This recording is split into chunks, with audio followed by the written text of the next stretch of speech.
Hello and welcome to my Tales of the Valiant compare and contrast to the D&D 5e Barbarian to the Tales of the Valiant Barbarian. There's a few changes I wanted to go over, and we're also going to go over some of the subclasses as a bonus. So I hope you enjoy this little video.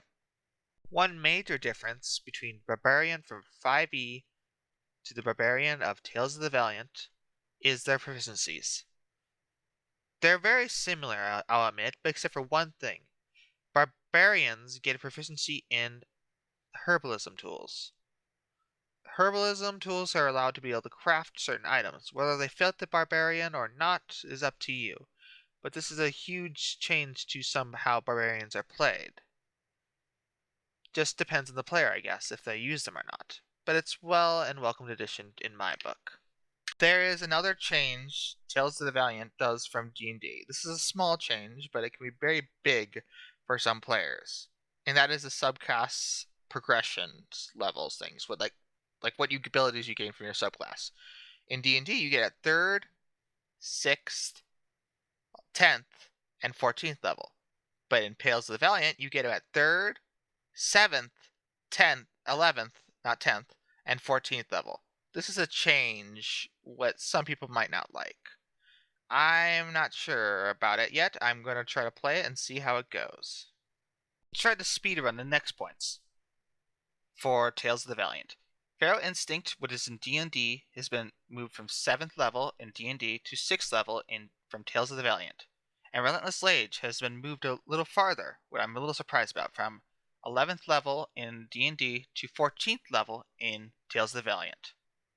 And now a major change for the Barbarian. Heroic Boons! Heroic Boons are a new thing in Tales of the Valiant. Well, instead of just getting one thing from a class feature at level 10, you get to choose between 2 features, and you only get to keep one, and see what's best for your character. This is for every single class gets these Heroic Boons options. I really like this as a feature, as it can really help, well, customize your character and make it stand out more from every other Barbarian. Give some Barbarians this ability, give some Barbarians that ability. Some more customizational features are always welcome. The options for Barbarian are also very good too. Instant Rage, which means you can just basically rage as soon as you roll initiative, no action required, and move a little bit as soon as you get there, as soon as the thing starts. It's a very cool ability. Or you could choose Stubborn Rage, where your rage only ends when your duration expires, you fall unconscious, or you choose to end it, so nothing can really end it besides something drastic. And now we're going to go over the Berserker subclass from D&D and Tales of the Valiant, and compare and contrast them from each other. I hope you enjoy. First, we're going to go over what you gain from the Berserker at level 3 in D&D. Frenzy.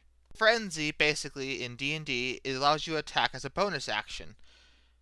But after you're done raging, when you're frenzied, you gain a level of exhaustion, which can be very bad for some people.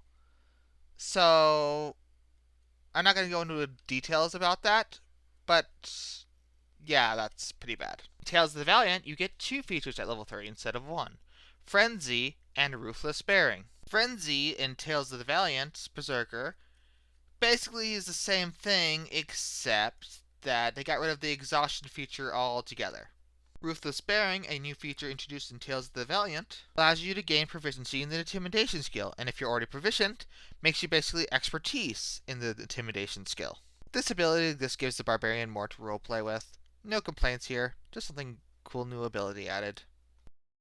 And now we're back to D&D's Barbarian's Berserker's features, with the 6th level feature, Mindless Rage. When you get to 6th level for D&D's Berserker, you can't be charmed or frightened while raging, and if you are charmed or frightened when you enter your rage, the effect is suspended for the duration of the rage. Pretty good ability.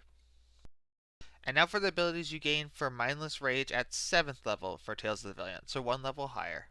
From D&D 5e. There's a lot of abilities from this one, so let's get started. First, you ignore all levels of exhaustion when you're raging. Second ability is basically the same as the previous ability. You can't be charmed or frightened while raging, and ignores all effects if you're charmed beforehand.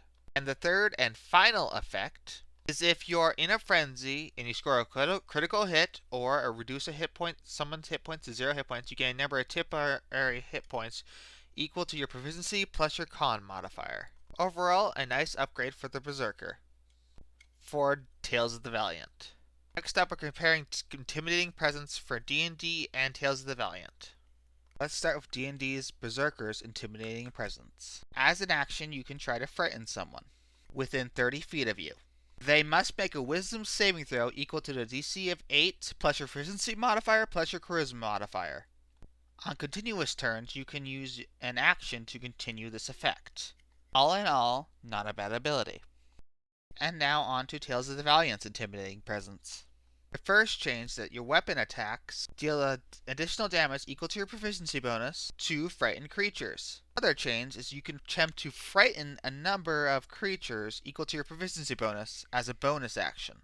The DC for this is 8 plus your proficiency bonus plus your charisma modifier and the number of hit points you have from your mindless rage feature. If they fail, they are frightened until the end of your turn.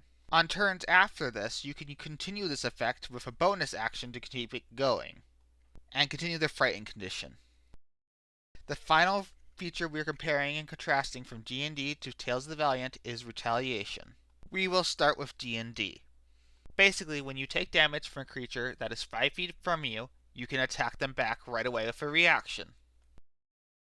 In Tales of the Valiant, when a creature hits or misses with you in an attack, you can use your reaction to move up half your speed towards that creature and make a single attack against it. If the creature is large or larger, you have advantage against the attack roll. That's it for the video. Thanks for watching. I hope you enjoyed this compare and contrast. Like and subscribe if you liked the video. Bye now.